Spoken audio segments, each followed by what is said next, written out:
I never expected to find secrets about my family while cleaning out Grandma Rose's attic. But life has a way of dropping bombshells when you least expect them. My name is Mallory, Mally to anyone who knows me, and until yesterday, I thought I knew everything about my family's history. Turns out, I didn't know the half of it.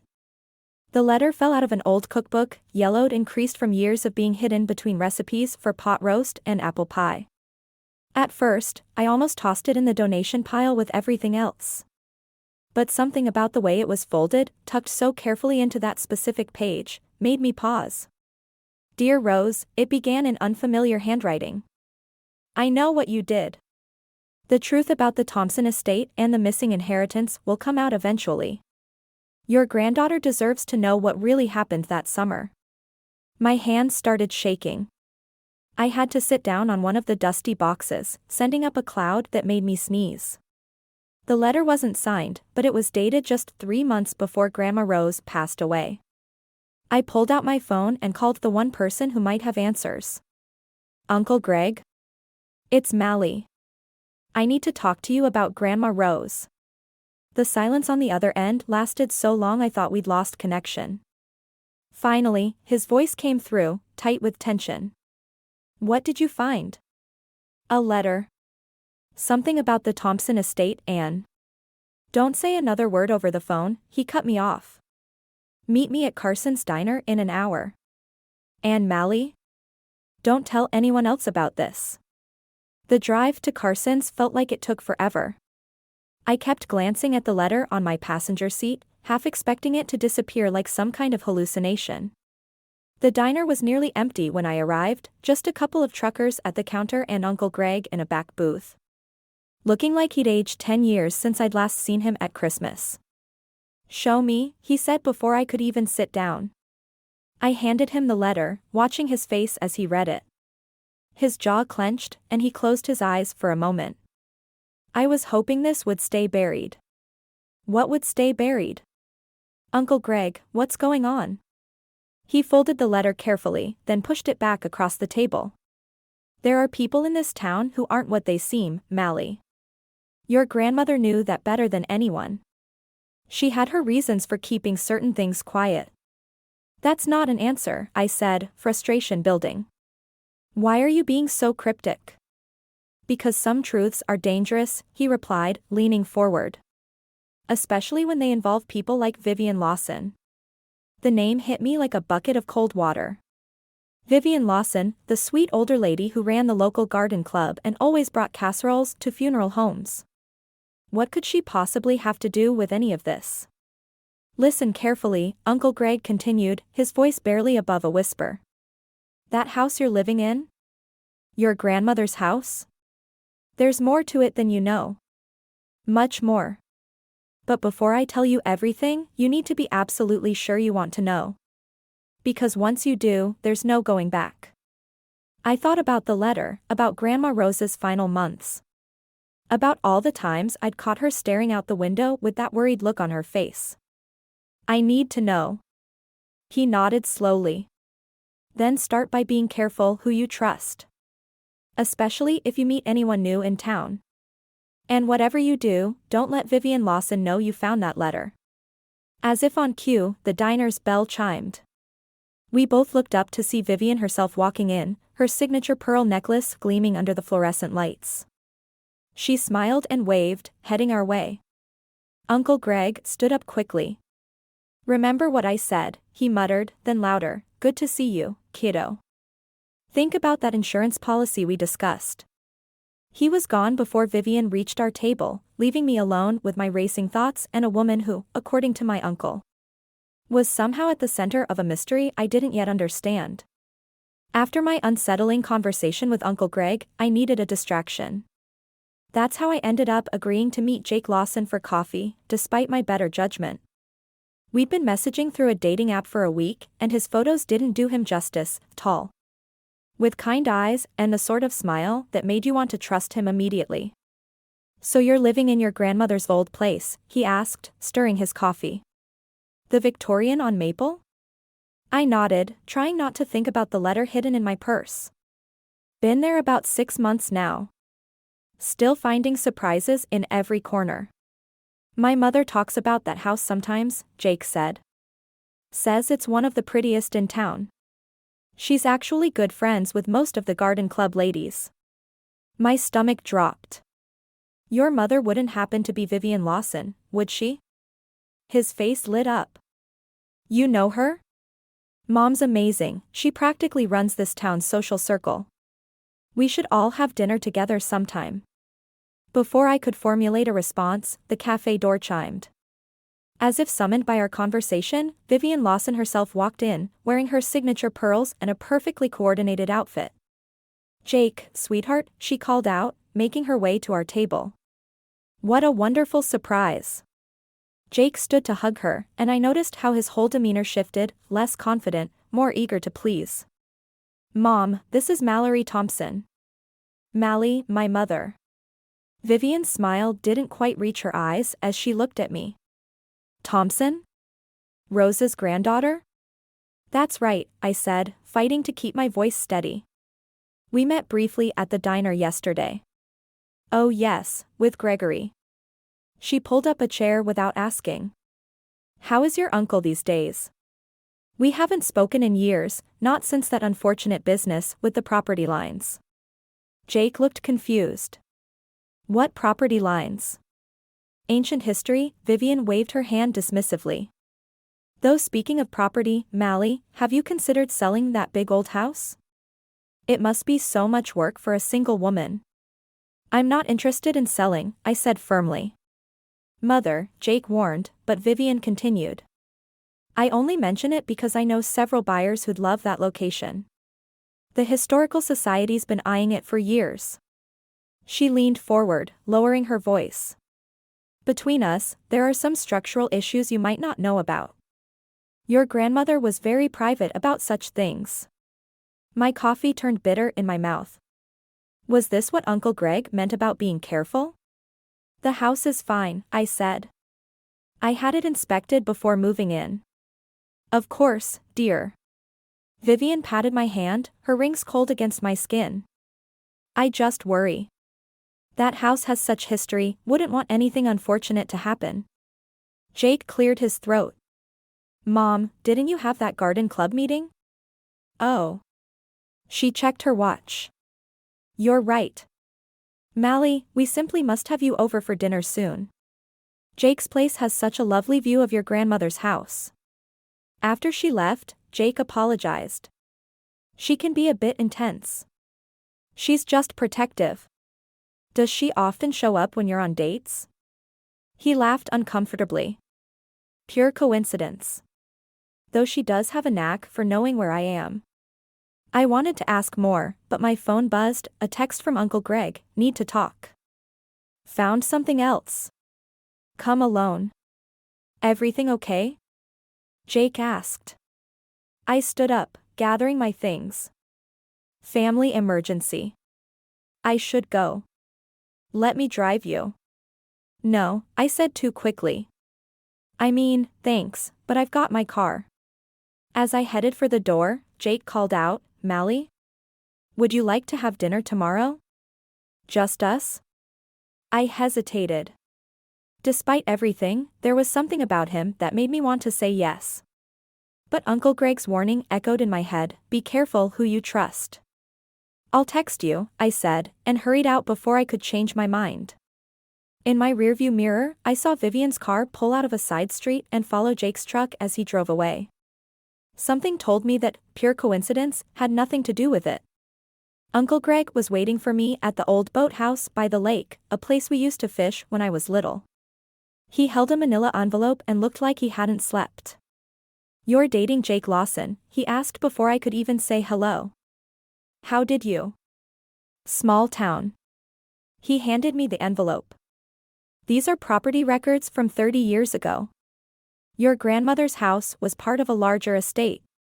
The Lawsons lived in the carriage house back then, as tenants. I pulled out the documents, squinting at the faded text. What changed? Vivian happened. Greg leaned against the weathered railing. She married into money, then her husband died under questionable circumstances. Insurance paid out big.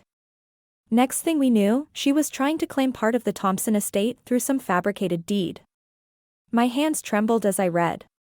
Grandma Rose stopped her? Barely.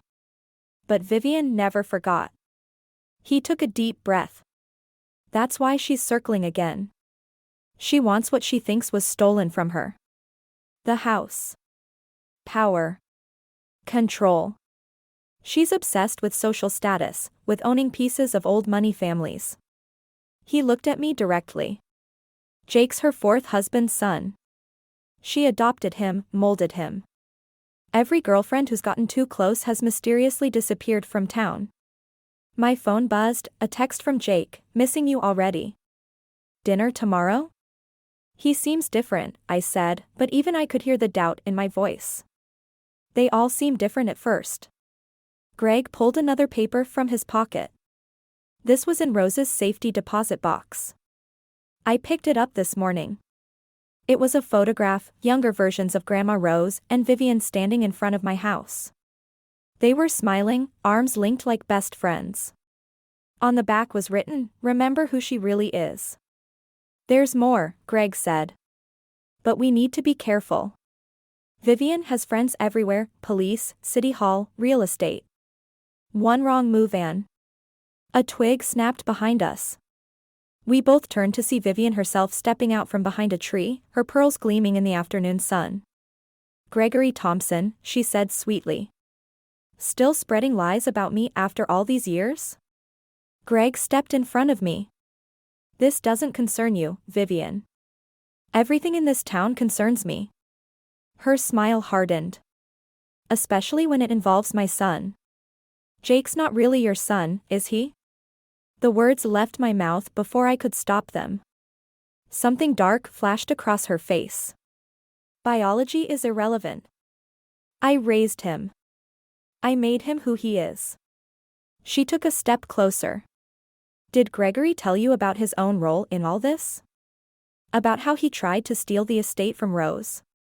That's not true, Greg snapped, but I noticed his hands shaking. No. Vivian pulled out her phone. Should we call the police chief and discuss the missing documents from 1992? The ones with your signature? Greg's face went pale. You see, Mallory dear, everyone has secrets. Vivian's voice dripped with false sympathy. The question is, what are you going to do with yours? My phone buzzed again. Jake, Mom says you're at the lake with your uncle. Everything okay? You're having him follow me? I asked, anger rising. Jake worries about the people he cares about. Vivian adjusted her pearls. He's had his heart broken before, by women who didn't understand family loyalty. Is that what happened to them? They didn't understand family loyalty? Careful, dear. Her voice dropped to a whisper. That house has such old wiring. Accidents happen all the time in historical properties. Before I could respond, she turned and walked away, calling over her shoulder, "See you at dinner tomorrow." I looked at Greg, who seemed to have aged another decade in the past few minutes. What really happened in 1992? He wouldn't meet my eyes.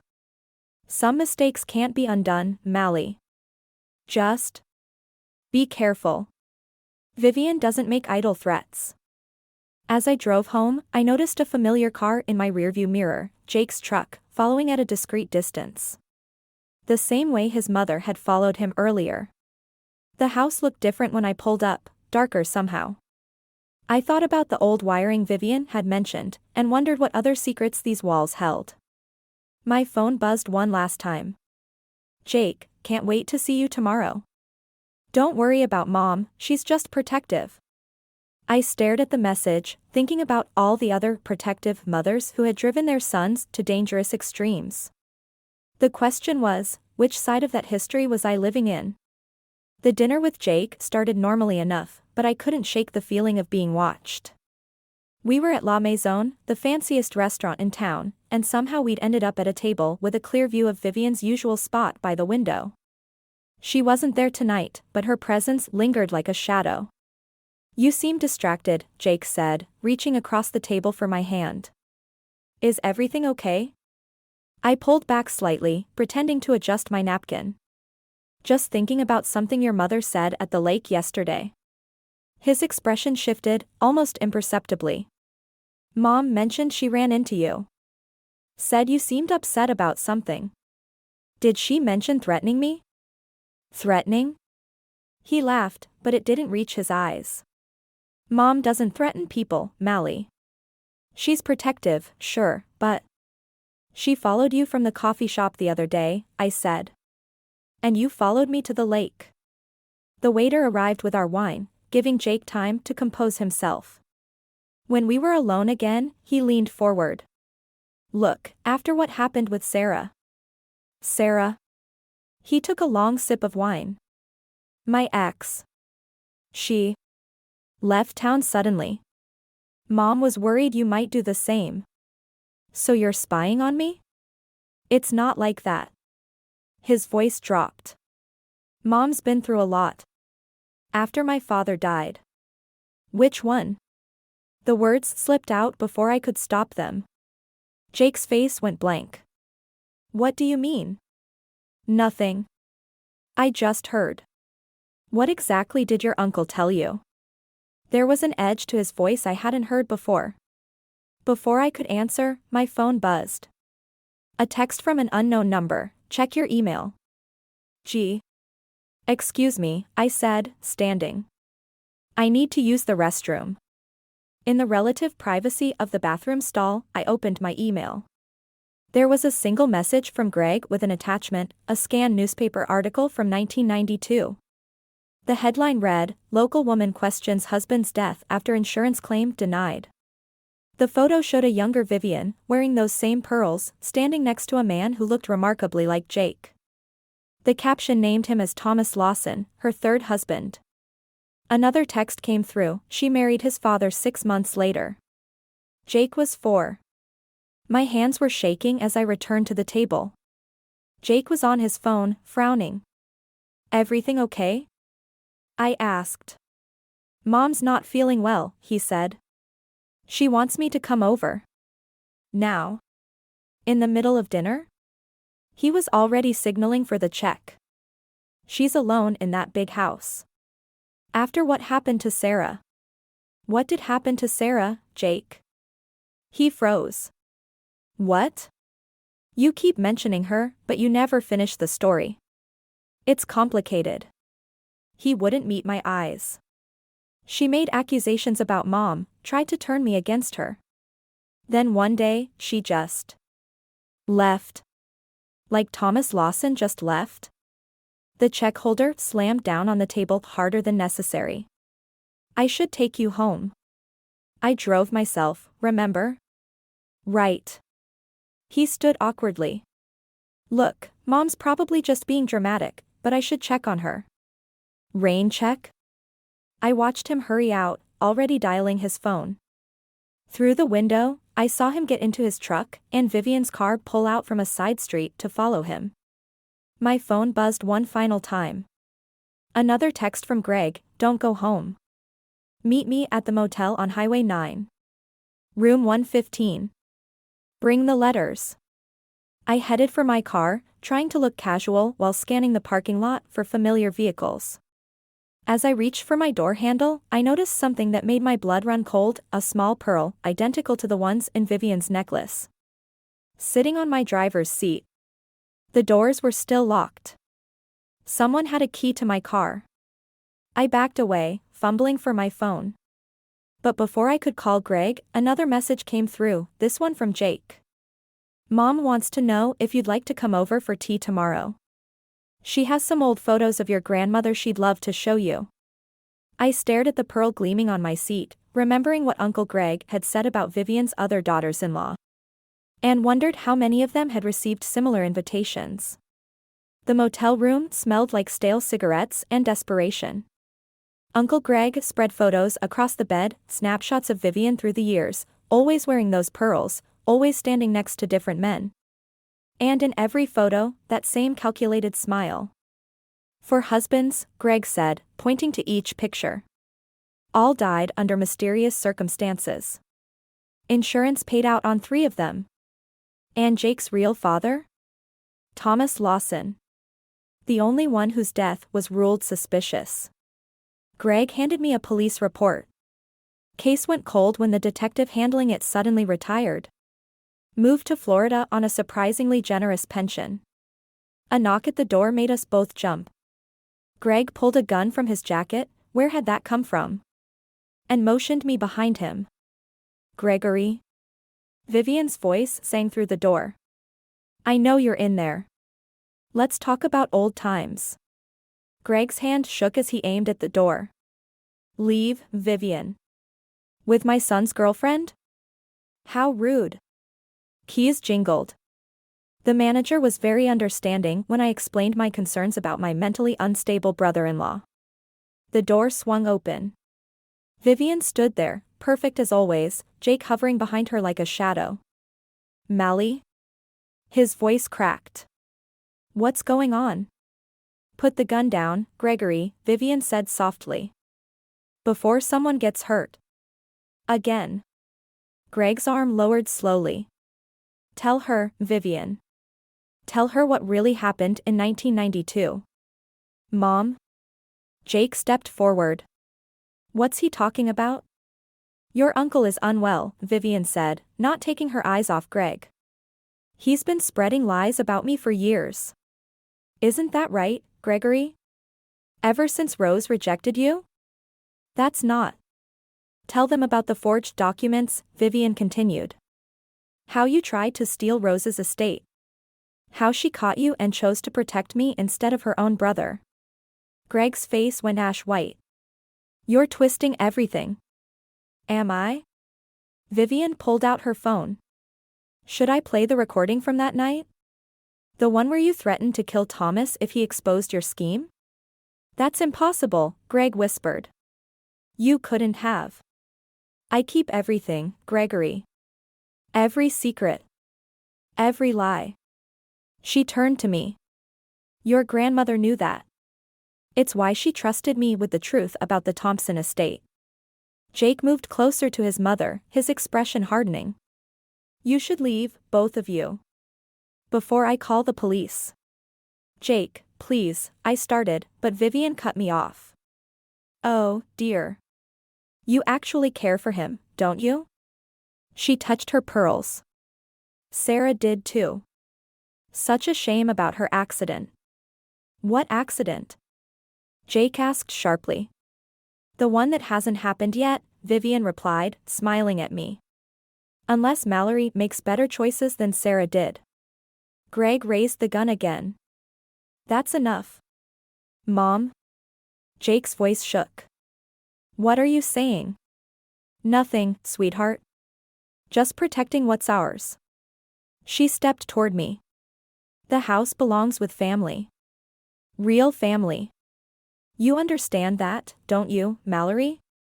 I backed away, bumping into the bedside table.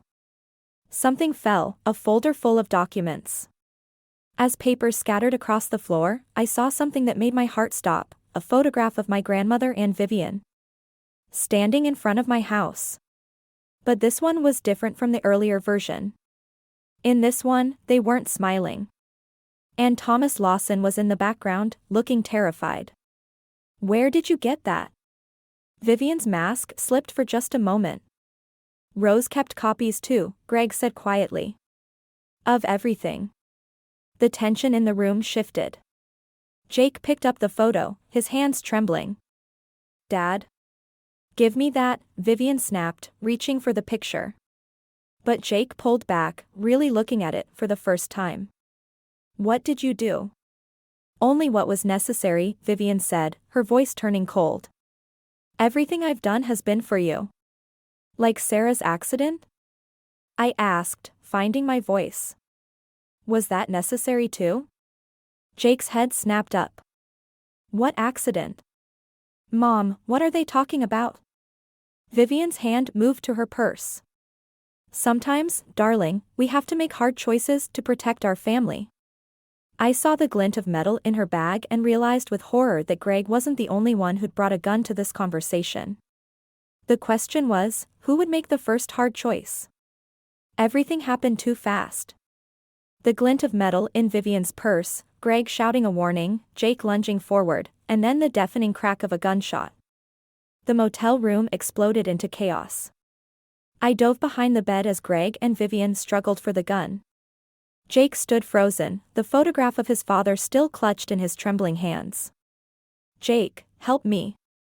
Vivian screamed. "He's trying to kill me, just like he killed your father." Another shot, this time hitting the mirror above my head, sending glass raining down. Through the shards, I saw Greg stumble backward, clutching his shoulder. Blood seeped between his fingers. "Mom, stop!" Jake's voice cracked. "Please." But Vivian wasn't listening. She aimed the gun at Greg again, her perfect facade crumbling. "You should have stayed away, Gregory. Let sleeping dogs lie." "Tell him," Greg gasped. "Tell Jake what really happened that night." "I protected my family," Vivian snarled. "Thomas was weak. He would have ruined everything." Jake took a step back. "What are you saying?" "Your father was going to leave us," Vivian's voice softened. "Take everything we had. I couldn't let that happen. Not again." I inched toward the door, but my foot crunched on broken glass. Vivian's head snapped toward me. "Don't move, dear." She smiled that perfect smile. "We're not finished yet." "The police are coming," I bluffed. "Someone must have heard the shots." "They won't find anything suspicious," Vivian said. "Just a tragic accident. A disturbed man attacking his niece.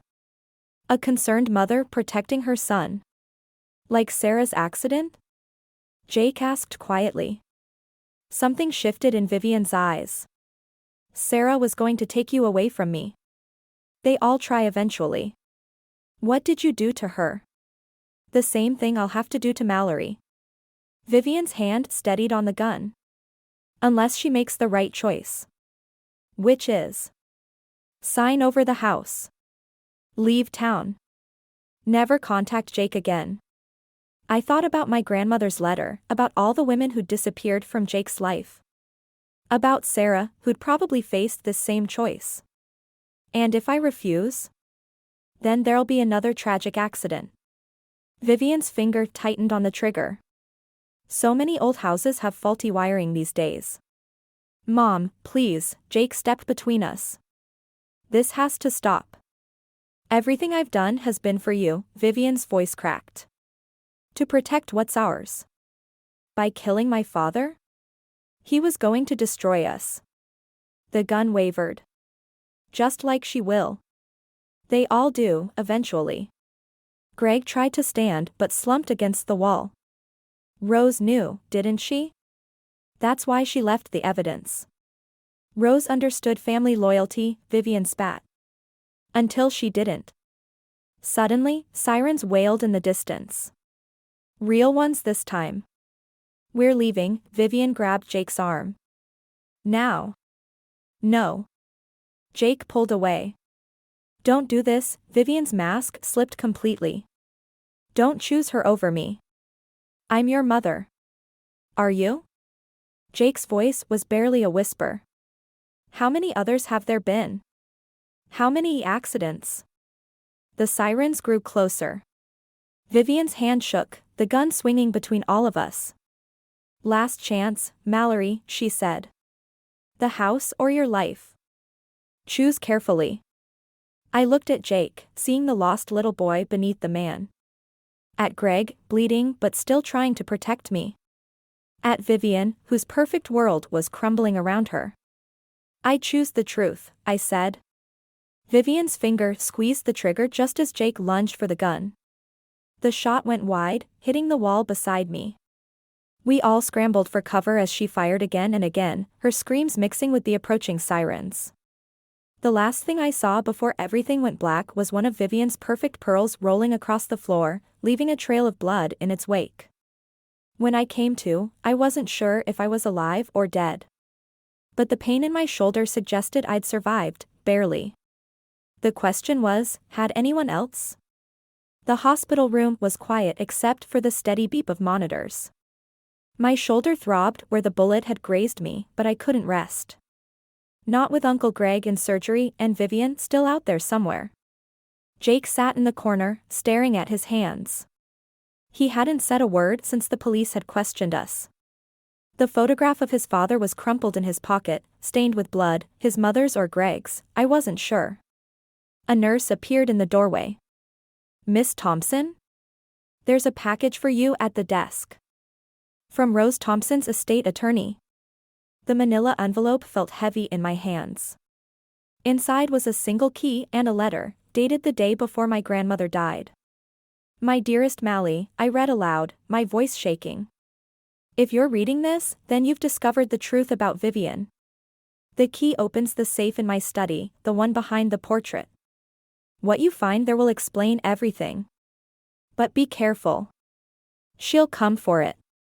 Jake's head snapped up. "The house. That's where she'll go." As if on cue, my phone buzzed with a security alert. Someone had disabled the alarm system at my grandmother's house. "We should call the police," I said, but Jake was already standing. "She won't talk to them. But she might talk to me." The drive to my house was tense. Jake's knuckles were white on the steering wheel. "I should have seen it," he whispered. "All those years, all those accidents. She fooled everyone. Not your grandmother." He pulled up to the curb, killing the headlights. "That's why she had to die, wasn't it?" My blood ran cold. "What?" "Mom brought her tea every Sunday. Said it was tradition." His voice cracked. "Rose started getting sick after that. Light spilled from my grandmother's study window. We crept around back, using the key to enter through the kitchen." "Jake?" Vivian's voice floated down the stairs. "I knew you'd come, sweetheart." Jake squeezed my hand once, then stepped into view. "It's over, Mom." "Nothing's over. Something crashed upstairs. Help me find the safe. Everything we deserve is in there." We climbed the stairs slowly. Vivian had torn the study apart, books scattered everywhere. The portrait of my grandmother lay face down on the floor.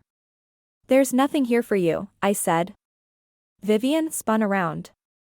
Her perfect appearance was gone, hair wild, makeup smeared, pearls missing from her broken necklace. But her eyes were sharp as ever. "The prodigal daughter returns." She held up a familiar-looking letter. Rose left quite a paper trail. Insurance policies, property deeds, evidence of all sorts of interesting things. "Like what you did to Thomas?" Jake asked. "To Sarah?" "I protected us," Vivian snarled.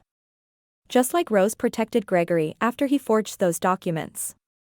Family protects family. Is that what you told yourself when you poisoned my grandmother?" Vivian's smile turned cruel. "She should have given me what I wanted. The house, the estate, everything she promised when I helped her hide Gregory's crimes." "She never promised you anything," a voice said from the doorway. Uncle Greg stood there, pale but alive, his arm in a sling. "Rose kept evidence against me to protect the estate from you." "Liar." Vivian lunged for the safe behind the fallen portrait. "It's all in here. Proof that this house belongs to me." The safe clicked open. Inside was a single envelope and a string of pearls, identical to the ones Vivian always wore. "Those were evidence," Greg said quietly. "From Thomas's murder investigation. Rose kept them all these years, waiting for the right moment." Vivian reached for the pearls, but Jake got there first. "Dad was wearing these the night he died, wasn't he?" "Jake, please. Tell me the truth. For once." Vivian's facade cracked completely. "He was going to take you away from me. They all tried to take everything from me." She pulled another gun from her jacket, smaller than before, but just as deadly. "Now you're all going to listen carefully. This house, the estate, everything, it's mine. It's always been mine." But as she raised the gun, something caught her eye. In the envelope from the safe was a single photograph, Vivian herself, standing over Thomas's body. her precious pearls broken and scattered around him like tears. Rose wasn't protecting Gregory, I realized. She was protecting everyone from you. The gun wavered as sirens wailed in the distance. Jake stepped forward, the photograph of his father held out like a shield. "It's over, Mom," he said softly. "I choose the truth." 6 months after Vivian's arrest, I stood in my grandmother's study, finally ready to pack away the last of the evidence. The trial had been quick, the photograph of Thomas's murder, combined with Greg's testimony and the exhumation of my grandmother's body showing traces of poison, left little room for doubt. Jake helped me sort through the boxes, both of us quiet with the weight of what we'd learned. Sarah had been found alive, hidden away in a mental health facility under a false name, committed there by Vivian after she discovered too much. She was recovering now, helping the police piece together other mysterious deaths connected to Vivian's past. "Found something else," Jake said, holding up a sealed envelope. My name was written on it in my grandmother's handwriting, dated just days before her death. Inside was a deed to the house and a letter I'd never seen before. "Dearest Mally. By now you know the truth about Vivian, about the choices we all made. I kept evidence of her crimes not for revenge, but as protection for those who would come after me. Including you. The house is yours, as is the trust fund I've set aside. But the real inheritance is the truth you've fought to uncover. Sometimes protection means making hard choices. Sometimes it means letting go of those we love to save them from themselves. I couldn't save Vivian from what she became. But I could save you from her fate.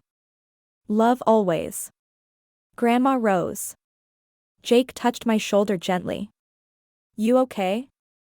I nodded, thinking about all the women who'd stood in this room before me, my grandmother, Sarah, even Vivian herself. Each making choices that echoed through time. "I visited Mom yesterday," Jake said quietly.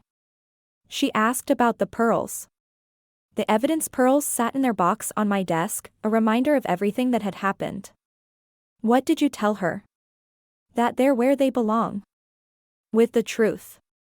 We worked in silence for a while, until Greg appeared in the doorway, his arm finally out of its sling. "Found something you should see." He led us to the garden, where workers were removing the old fountain, the one Vivian had always admired. Underneath was a small cache of letters, preserved in waterproof containers. "More evidence?" I asked. Greg shook his head. "Love letters. Between Vivian and Thomas. Before everything." Jake picked one up with trembling hands. "She really loved him?" "Maybe that's why she couldn't let him go," I said. "Why she can't let anyone go." The last box contained a single pearl necklace, identical to the one Vivian always wore. A note attached read, "For when you're ready to understand, Rose." "She knew," Greg said softly. "Rose knew Vivian would self-destruct eventually. She was trying to save her, right until the end." Jake stared at the necklace. "All this time, Mom thought she was protecting me. But she was really afraid of losing control. Of being alone." I touched his hand gently. "We don't have to be our parents' mistakes." Later that night, as Jake and I sat on the porch watching the sunset, I thought about protection, about love. About the fine line between saving someone and destroying them. The house felt different now, not haunted by secrets, but filled with hard-won truth. "What happens now?" Jake asked. I looked at the garden where the fountain had stood, thinking about planting something new there. Something that could grow without shadows. "We make different choices," I said. My phone buzzed, a message from the prison. Vivian wanted to see me. Just me. Jake noticed my expression. "You don't have to go." "I know." I squeezed his hand. "But maybe understanding is its own kind of protection." The pearl necklace sat in my drawer upstairs, waiting. Not as evidence, not as a weapon, but as a reminder that sometimes the greatest act of love is letting the truth come to light. No matter how much it hurts. Tomorrow, I would visit Vivian. Not for revenge, not for closure, but because sometimes protection means facing the darkness to find your way back to light. But tonight, in this moment, I was exactly where I needed to be, in my grandmother's house, with Jake beside me. Writing our own story one truth at a time.